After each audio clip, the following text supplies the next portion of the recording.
So I go to this party and have a drink and lights out. Like, that was it. I was drugged.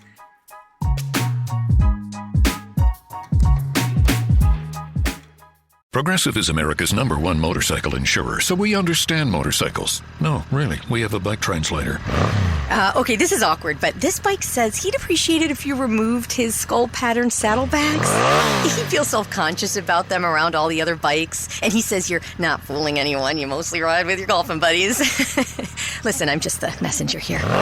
Oh, no, I don't want to say that. I think you made yourself clear. Quote with Progressive and see if you could save with America's #1 motorcycle insurer. Progressive Casualty Insurance Company and Affiliates. Welcome to the Secret Life Podcast. Tell me your secret. I'll tell you mine.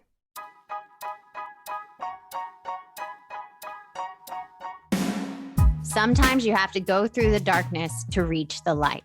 That's what I did. After 12 years of recovery in sex and love addiction, I finally found my soulmate, myself. Please join me in my novel, Secret Life of a Hollywood Sex and Love Addict, a 4-time bestseller on Amazon. It's a brutal, honest, raw, gnarly ride, but hilarious at the same time. Check it out now on Amazon.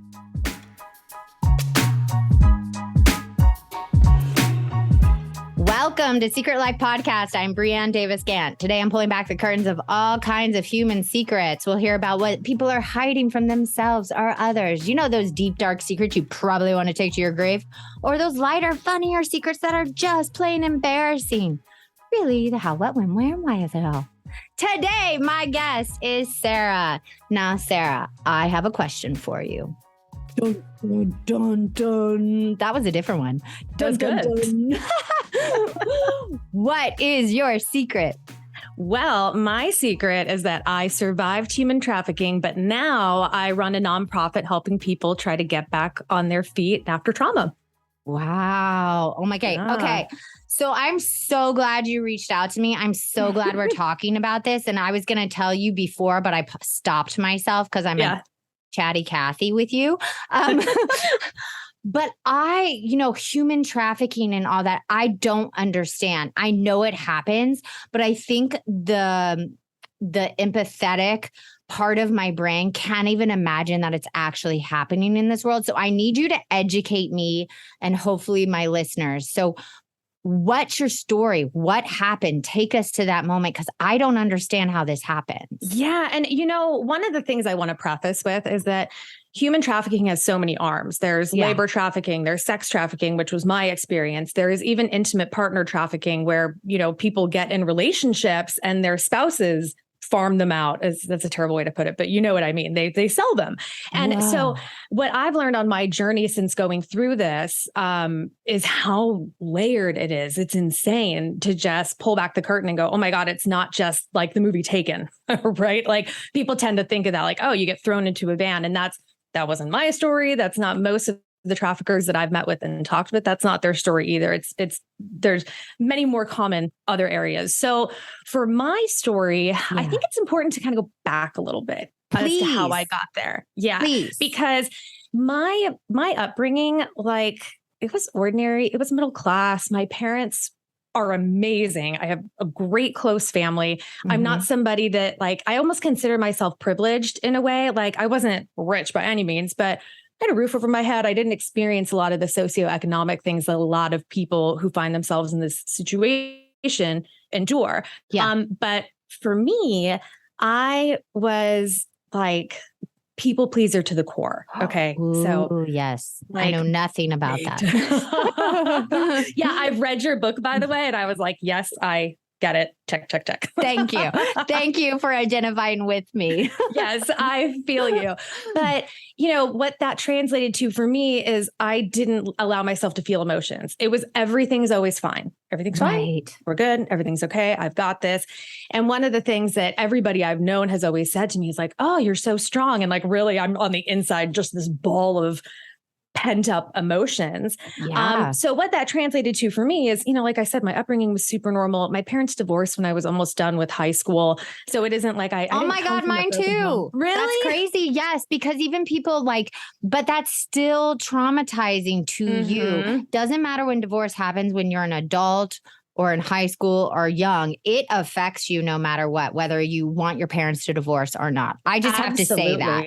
Yeah. And, for me, I think it kind of shattered that view of like, well, what the hell was the last 20 years, right? It's all like, a lie. It's all a lie. And that means you can't trust anything from anybody, right? So layers and layers of issues with, and also not ever seeing confrontation. My family never argued. I never once saw my parents argue, have a disagreement, fight. So, but can I just say something about that too? That's also toxic. Well, for me, I saw my parents fight all the time, which is like walking on eggshells, scary. But when you don't even know how to fight healthy in front of your kids, that also creates this complex where you don't know how to handle conflict in a healthy way.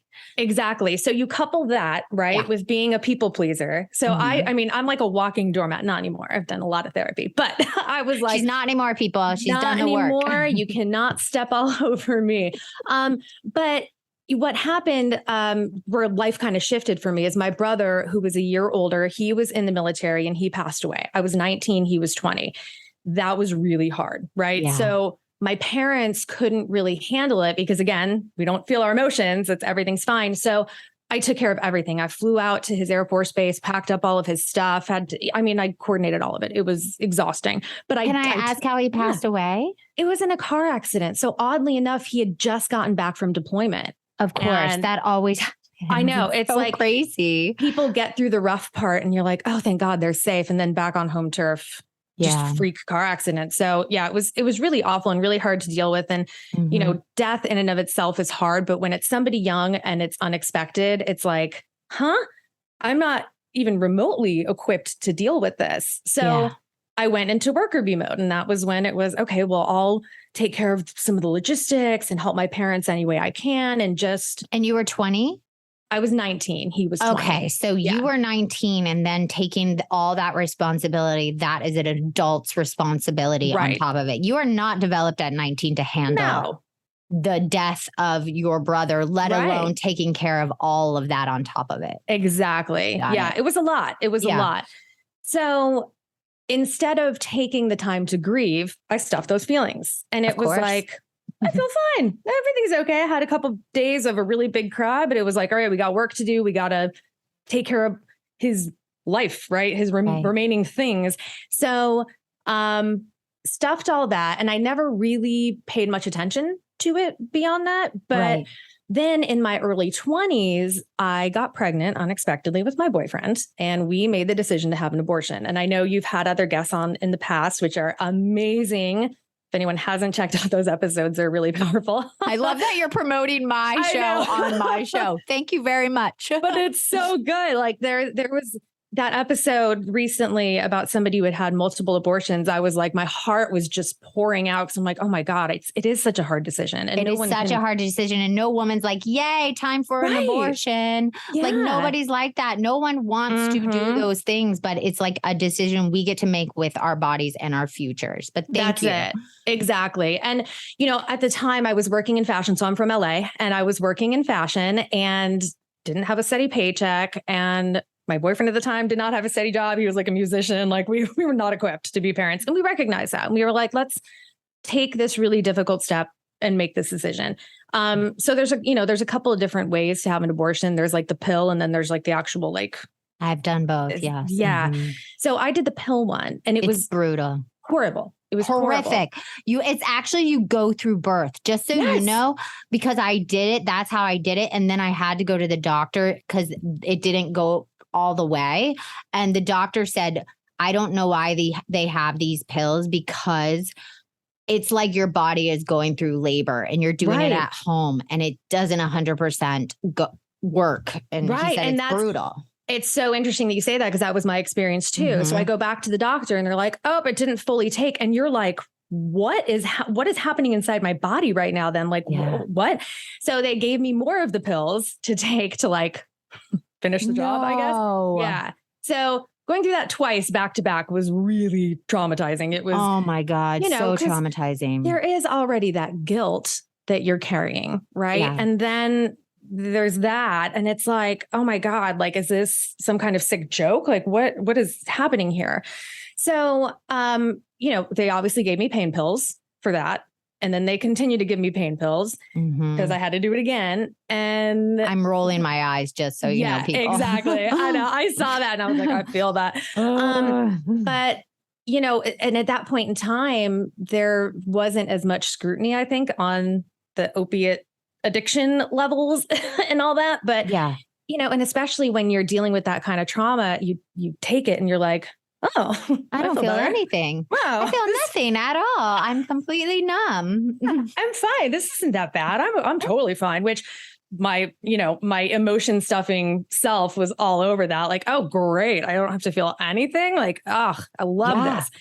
So needless to say, I go to get off the pills and surprise, I'm physically addicted. So this started this roller coaster for me of, okay, you know what? Next week, I have too much going on this week. So next week, I'll just try getting off of them. Like, you know, I did my research. I'm like, okay, we can't typically die from like detox. So I'll just do it at home. But then it was like, okay, well, now I'm too busy this week, maybe next week, or I would, you know, go a day and I'm like, I'm dying. I feel like I'm dying right now. Like I can't, I'm just, okay, I'll just have a little bit. It's really hard. I got prescribed those for my period and I would take them, Oxycontin, I would take them twice a month just for those times. And just taking it 2 days, it was like the worst hangover headache you could ever imagine. And finally I was like, I don't want to do this anymore. I don't want to be on these. I'd rather be in pain than feel that. So, exactly. That's exactly it's addicting. Yeah. Oh, they're brutal to your body. Yeah. And that's the thing is, even though emotionally you don't think that you need them, you try to get off of them. And all of a sudden your body is like, oh my God. Yeah. Like, especially if you're on them for a long period of time. I was just on them for 2 days. That's it. And I was on them for a long time because, you know, of course it's like the doctor stops prescribing them and everybody knows somebody in LA who's got some. And, you know, so there goes my foray into opiate addiction. Right. Right. So, essentially, you know, trying to keep a very long story short, I lost my job.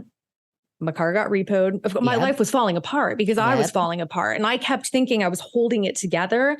Yeah. And I had people like my boss, he was a fashion show producer in LA who's amazing, but he's in recovery. And he very clearly could see like I'm not okay.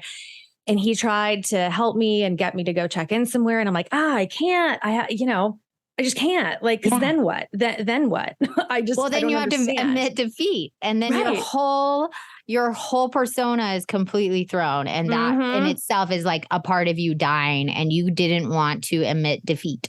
Exactly, absolutely. And you know, again, somebody like me who's like, I stuff my emotions, and everyone sees me as so independent and strong. It's like I can't ask for help. No way. That's not my that image. Would show weakness. I don't show weakness. Get out of here.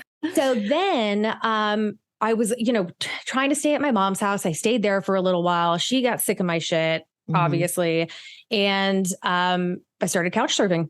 And for me, it was as simple as I went to a party and here I am, like in my early 20s, like hopping around with like nothing but a backpack with like a pair of what looked like stripper heels they were in at the time. I'm sure you remember the big platforms, like but looking back, they looked like giant, you know, like, but this is all my point is I didn't have like normal shoes. I had like a pair of cutoff shorts. Like I had nothing except what was on my back. So I go to this party and have a drink and lights out. Like that was it. I was drugged. Yeah. And fortunately for me, I don't remember much of the details. Like every now and then, like in therapy or something, I'll have these little glimmers flashes. Of like, like, who is that? Where am I? What is happening? Yeah. But I think my greatest gift is that I was pumped full of so many things that it saved you from those images. Yeah. That's it. Exactly. Like I don't have a lot of that. Like my body remembers more of my trauma than my brain, if that makes sense. That does make sense. Yeah. So, I was at this house and I overheard there was this one really big conversation that I do remember overhearing where they were talking about sending me to Mexico. And I was like, what the hell? Like, I know they're talking about me. There's no one else here. So I'm freaking out. So I reach out for help. And my mom had no idea what to do. My dad had moved to Australia after their divorce. He was out of the picture, right? So my mom had no idea what to do. She called family that I have here in Georgia and was like, here's the situation. I don't know what to do. Like nobody knew what to do with me in this. So law enforcement would come to the house and, you know, they can't do much because I'm an adult. And at the time, And this is where human trafficking is really, really, really tricky. And again, a lot of women that I've talked to who have experienced also go through this like Stockholm syndrome thing where it's you go from living with literally a backpack on your back, like not knowing what is going to happen next. And it's like, if I leave here, then what? Where do I go? Like, I don't understand what this next step looks like. And it's terrifying. And not to mention you're like, brain's all messy because you're getting pumped full of so much stuff. You're like, and your body's getting taken advantage of. So then you're so disconnected from your physical being because a lot of times when that trauma happens, we are not attached to ourselves anymore. Right. When sexual trauma happens to our body, we completely disconnect. Whether you think you're not, or you disconnect from yourself. Absolutely. And I still, to this day, have to work on body connection. You know, because I do too. So much of me that's like, am I okay? Like, well, even if we do things to ourselves and put ourselves in situations or things are done to us, we disconnect from ourselves. So it takes a really long time to connect that back up, and it takes years and years. So I'm not surprised you're still going through it. Absolutely. And it's something I know I'm going to tackle the rest of my life. There's a really good book. I can't remember who wrote it, but it's called The Body Remembers. And it's a beautiful book about, and that's what I learned through my experience was like, okay, my trauma, I feel it in my hips when I get stressed, like my hips will get really tight and I'm like, oh, I know what that is. Mine's in my throat. I get it in my interesting. throat. It closes up. Like I literally cannot breathe or talk. It's like I lose my voice. But I do want to ask you, like, how long were you at that house? Do you remember like anything that happened or just like glimmers, like you said? Can you paint the picture for the listener? Because again, I can just think in my head as a listener, like, why don't you just walk out? Right. Absolutely. You see what I'm saying? Totally. So I just want, like, can you explain why it's not easy and what is happening so they can? Yeah, absolutely. So, the things that I do remember are, it was a lot of really big, scary guys, like simply put. And, you kind of wake up in these dazes, like naked on a couch, like, whoa, what is happening right now with, and, trigger warning, but, things happening around you and you're like, whoa, what is going on?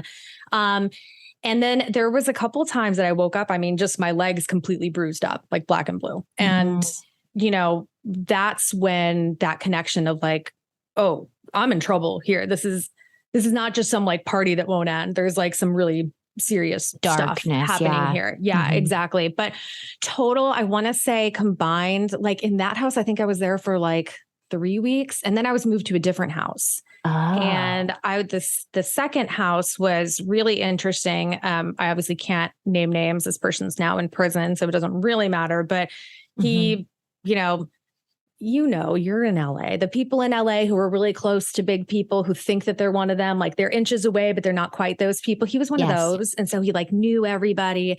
And unfortunately for me, this guy was really connected with law enforcement, which instills a lot of fear, right? Because house number one, I was like hardly even present, but house number two, I have many more memories there, but I'm in this house with somebody who works so closely with law enforcement. It's like, what do you do? Like, I don't even understand. Utterly terrifying. Yeah. Especially as a young girl, right? Right. Exactly. That's it. And because of my upbringing, I didn't have any adversity. Like I told you, like I didn't even know how to argue properly. I was not equipped to stand up for myself in a situation like that. Yeah. And, to your point of like, why don't you just walk out the door? Interestingly enough, like my mom showed up at that second house and with police, and I refused to go. I wouldn't do it because I was terrified, because I also had these people telling me, we know your family's information, and, a lot of threats around pictures of you, video, blah, blah, blah. I'll put it everywhere. I'm sure they said that or not, but I can just see using that as leverage. And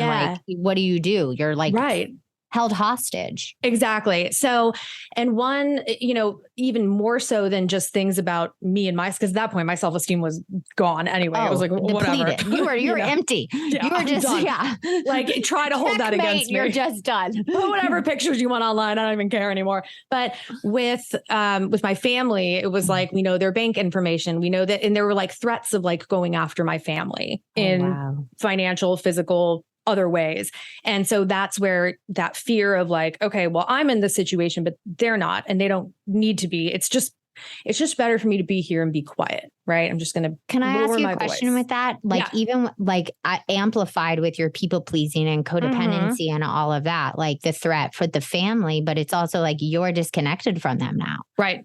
Yeah. So it's like almost, did they go into the thoughts of like, I put myself in this situation? Did it ever go there for you or no? It did. And it's a lot of guilt that I had. It took me many years of therapy after the fact to even get over because, you know, here and, you know, I kept thinking like, oh my God, my parents have already lost a son. We've already had so much pain in our family. And here I am causing more chaos. Like I just wanted to disappear. Like, I don't know how else, but I wanted to sink into the floor and never have to bother anybody again. Because let alone, it was like my livelihood was gone. I didn't see anything beyond the next 24 hours, not even that, the next 10 minutes, right? I was operating in such survival mode that the idea of anything else for me in life was like, there's no way. Don't even entertain it because we're just in this situation right now. This week on RVER, sponsored by Progressive Insurance. I'm sorry, I can't operate on that vehicle. But doctor, you took an oath. That RV, it's my son's RV. Oh, doctor, isn't there anything you can I'm not a miracle worker, Sheila. I'm an RV surgeon, trained to save the lives of large, injured recreational vehicles, which is definitely a real profession. When your RV really needs saving, Progressive has you covered. See if you could save with a leader in RV insurance. Progressive Casualty Insurance Company and affiliates, covered subject to policy terms.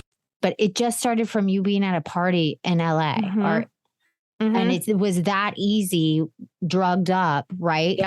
From the pain medicine to then be taken advantage of. Yep. That's it. Like that could happen to any girl in LA right now. Like it's terrifying to me. It's terrifying. Well, and so, you know, one of the things I learned after the fact with working with law enforcement so much was that these people target people. Like I was not the first for these people at all. Well, you couldn't have been. They sound like they had it down like a system. Totally. Exactly. And, you know, girls like me who, you know, not to toot my own horn, but I'm, you know, a pretty girl with nothing, you know, and here I am being very open about the fact of like, hey, can I crash here? I have nowhere else to stay. Like I'm prime target of this happening. I didn't have a car to leave in. I didn't, you know, I had nothing. And at this point too, I had disconnected from so many of my friendships because I was ashamed of where my life had gone. Yeah. Mostly because my identity was wrapped up in my career. And so once I wasn't working in fashion anymore, it was like, oh, who am I? Right. And so there was shame in that. There was shame of how I lost work. It was just piles and piles of shame stacked on top of it. So I'd really distanced myself from everybody that mattered in my life. But, you know, going back to that second house, one of the things that I think is a really important part of the story too, that again, people are going to be like, what? Why would she do this? But so this person, as I mentioned, worked very closely with the courts and the legal system. So he had actually dragged me at one point to court. He had to go like testify or something. And so drags me to court. Okay. Looking like a hot mess in my giant platform heels. I mean, it was a disaster. But as I'm walking in the building, there's a door right by the front that's like domestic violence room. And I was like, ooh. So I waited until he was up doing his thing and I scooted out like I'm going to the bathroom. And I went in this room and I unloaded like the poor person in there. I was just like, here's all these things that are happening. I don't know what to do, blah, blah, blah, blah. They put me on an ambulance. They take me to a hospital and I'm, you know, again, trigger warning, but full disclosure, like the nurse, when they were doing the rape kit, the nurse who was doing it had to leave to like catch her breath. Like I had been beaten horribly. Yeah. So, but while I'm there and, you know, I'm like coming to and kind of like getting my bearings straight, 'cause I'm finally getting like IVs of normal fluids and, you know, having a little bit of time away. But I heard a family member outside the door say, you know, because the police were like, we have to find these people, blah, blah, blah. And I heard a family member outside the door and say, well, Sarah's on drugs. You can't believe anything that comes out of her mouth. And I was like, oh, great. Okay. I just want to like hug you, your little self in that room. And it's like, it already takes so much strength for you to walk down that hall into that room and unload. And then it's like to then hear that it's so disheartening. My thing was like, nobody even believes me anyway. Like what was the point of any of this? Like, and again, just that feeling of like, God, I just want to disappear. Like, I just don't want any of this to happen anymore. But what ended up happening is that my trafficker figured out where I was, came to the hospital, and I left with him. No. Got right back in his Sarah. car. I know. And that's how much you hated yourself already, you know, that's like it. And it's that self-hatred that you are, all the trauma that created. And that's it. As I was, and again, like we talked about earlier, that feeling of like, everyone's just better off without me here anyway. They don't even believe me. I just heard it from their own mouths, but also I'm causing all these problems. Like, just let me go there and die. Like, what's the point? So little did I know in the background, my family, like I told you, they had reached out to some of my family here in Georgia, where I live now. Right. But my uncle out here was very high up in the Marine Corps, and so also knows a lot of people. And he went into full like militia mode, like, we're getting on a plane, we're going to go get her. So they're flying out there and they're hiring a private investigator, unbeknownst to me, right? I'm just in this house. And the house was interesting because he had so many security cameras everywhere. And on his TV in the living room, it was like those security grids. camera. Yeah, those grids. Yeah. So I would just lay there and like watch them because it was like the only entertainment that I had. So I would just watch them. And so that you could even see who was coming to take advantage of you. I could, like you would see them everything. Coming to the door. And so he's like, oh my God, I can't even, your poor soul. Yeah. You could just, and you're just like, okay, here it is. But, one day there was this black SUV that kept driving by, and I was like, oh, wouldn't that be cool if that was for me? And it kept driving by and kept driving by. And one of the security cameras had gotten like knocked down or something out front. Yeah. And he goes out there to go fix the camera. And I mean, like this piles of law enforcement. Just it was insane. It was utterly insane. I was like, what is happening?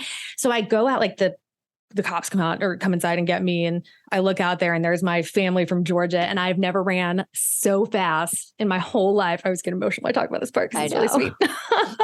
But I remember my aunt had a little napkin with a brownie on it from Starbucks because she was like, I figured you haven't eaten in a while. And I'm like, a brownie? But like, thank you. And I still, to this day, I smell brownies cooking and I'm like, oh. Or you walk into a Starbucks and you see the brownie and then you start crying and then the worker is like, what are you doing? Like, I love this brownie. Exactly. Well, and so the reason that they came so fast was another interesting twist in my story. So my mom had gotten a phone number for somebody who she thought managed like a nonprofit thing dedicated, like through a church or something, like dedicated to human trafficking and helping, victims. Yeah. So she calls this guy and is like unloading, like, here's all and he's like quietly listening. And then he goes, how'd you get this number? And she was like, oh, well, my sister knows somebody who gave me this number. And he was like, well, I'm head of human trafficking at LAPD. What did you say his name was? And they looked him up and we're like, she doesn't have another day. We got to go now. And that's how quickly it all just fell into place and kind of turned around and got me out of there. Oh my God, that's such a beautiful story. I'm like, so I know we're running out of time and I literally could talk to you forever, but it's just like my mind is really blown and I hope yours is too, because I never imagined this situation you talked about can then turn to human trafficking, can then turn to sex trafficking and all of that. Cause I just think of the white van pulling up and grabbing you and then you're gone to Mexico or somewhere else. So this is happening like right down the street from where I live. Yeah. And you would be shocked. You'd be shocked. And it's like, what is our society doing? Right. Why are we not protecting not just women, boys and guys too? But it's like, I know you started a nonprofit. I know I really want to talk about that before we run out of time. Please tell me how you started it, what it's called, how people can help and all of that. Absolutely. So it's called But What Is Next. So you can go to butwhatisnext.com. And I named it that because you probably heard me throughout telling my story. There were so many times where it's like, okay, well, what's next? And that's something that's always sat in my head. And there's always that hesitation and fear of like, but okay, it sounds good, but then what? What's next? Like, what do we do then? Yeah. So for me personally, where I found my joy and my passion was finding a career path that I loved and finding value in being a contributing member of society. Like that's really important to me. And I didn't realize taking your darkness and turning it to light. Like that's what you're doing, right? Exactly. Me too. It's very important to take the things we went through, the darkness were shameful, that secret, that stigma, and then helping others. And that's what you're doing. Yeah, exactly. And my day job is really high up in marketing for a media company. Like I've ended up in this really cool career, but it took me having to go, okay, I don't have a bachelor's in marketing. I went to fashion school. Yeah. You know what I mean? I don't have much to offer in terms of like jobs. But I, pulled myself up on my bootstraps and looked into certifications and just, every networking opportunity. I had to get really uncomfortable with putting myself out there. And of course, this is after a long time in a couple treatment centers, dealing with everything, because I highly recommend that anybody coming from a traumatic situation. You have to do that inner work. Yeah. You can't jump to what she's doing now. Thank you for saying that. Like, takes a lot of therapy, a lot of work, a lot of going through that pain. Yeah. That is the most important. That's it. And, my trauma in terms of the trafficking is now 15 years behind me. And so it's taken me a very long time to have just now in this last year said, okay, I'm ready to start something and start giving back in a meaningful way. So what we do at But What Is Next is we help people essentially find their dream career, and we provide education and career resources. We also have a podcast. It's called So You Couldn't Be a Pop Star, because that's a great name. I love it. Thank you. But, we all have those dreams of like, I'm going to live this amazing life. Like when you're a kid, and then like now I'm like in marketing, but it's my dream job. I love what I do. And if you would ask me that at 9 years old, I'd be like, that sounds dumb. Working in an office. Ew. But that's our goal, is finding people who are like, I don't know what to do with myself. I don't have any marketable skills. I'm ready. Like I've done the work in terms of healing myself, and I'm ready to figure out what's next. And so we provide that. And it's an exciting thing. Like I love mentoring people, and I love, kind of shedding some light in really bad situations. And I feel like for me personally, everything that I had gone through would have been for nothing if I don't use it to help other people. I feel like that's a calling of mine now, that like I have this gift of coming out of a really horrible situation, to your point, that many people don't understand. Yeah. And I can use that to really make an impact. So that's where the healing for you is too. I mean, even for me, I know it's totally different situations, but I sold my sexuality just like you in a way. It's different, but when we go through that pain, we have to help others, because it keeps the healing happening. Because I have to tell you, when I help someone else, it then helps me heal even a little bit more. Right. Exactly. There's no greater feeling than like shutting down for the day. Like, okay, I had some good conversations. And even if nothing concrete came from it, like I was there for somebody today. And if that's all I did today, like that's a win, man. Like I love that. We are still running out of time, but I have so many other questions for you. But one of the main questions, I have a lot of people on here, obviously, that have gone through such hard times. And I always like to leave like a helpful hint. So if someone's out there and they're in the partying world in Los Angeles, like you were, finding themselves lost, what would be the like advice you would give them if they're listening right now, struggling? Oh, that's a big one, right? There's so many variables. Like my situation, my mom went to Al-Anon and they said, well, don't let her in the house. And she goes, okay. And then look what happened, right? And she had a lot of guilt that she had to get over with that as well. But, I think the biggest thing, and I think this applies for most of life, is like, it's okay to embrace your messiness. And if you're in situations where you're putting yourself in less than ideal situations where you might be at risk, try to keep your wits about you. But if you're in a situation like I was in, like, it's okay to pick up the phone and be messy and ask for help. Like, and the help doesn't have to come from family or friends. Like there's, the rooms of recovery. Like I promise you, if you walk into any recovery meeting, any 12-step meeting, no matter what the issue is, they will help you with open arms and be able to at least provide you some guidance, perhaps to, shelters or something like that. But there are ways out. And you can't do it alone. You just can't. You cannot. You cannot do it alone. And my one thing I do want to say is, no matter what sexually has been done to you, or you have quote unquote put yourself in, it does not define you. It doesn't take anything away from you. Even if you have to do a lot of healing, you are still a whole person. That's what I have to say. Cause I always felt like I was broken or dirty or nobody wanted me, or you know what I mean? And it's like, you are still a whole person and worthy. And that's absolutely. Absolutely. Oh my God. Okay. So please give people the links where they can find you. I'll have it all in the show notes if they can follow you on social media. Yeah. So Instagram is where we do most of our stuff. It's at, and this is really fun to say, at but.what.is.next, because But What Is Next was taken. So I had to get creative. But I love it.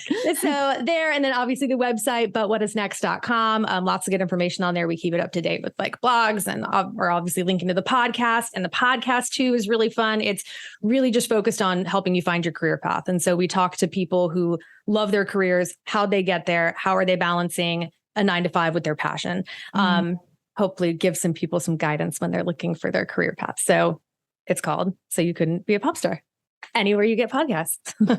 Thank you so much for coming on. I'm internally grateful for educating us and telling us your story. Absolutely. And if you want to be on the show, please email me at secretlifepodcast@icloud.com. Until next time.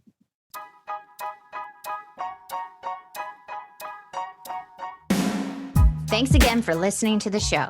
Please subscribe, rate, share, or send me a note at secretlifepodcast.com. And if you'd like to check out my book, head over to secretlifenovel.com or Amazon to pick up a copy for yourself or someone you love. Thanks again. See you soon. This week on RVER, sponsored by Progressive Insurance. I'm sorry, I can't operate on that vehicle. But doctor, you took an oath. That RV, it's my son's RV. Oh, doctor, isn't there anything you can I'm not a miracle worker, Sheila. I'm an RV surgeon, trained to save the lives of large injured recreational vehicles, which is definitely a real profession. When your RV really needs saving, Progressive has you covered. See if you could save with a leader in RV insurance. Progressive Casualty Insurance Company and affiliates, covered subject to policy terms.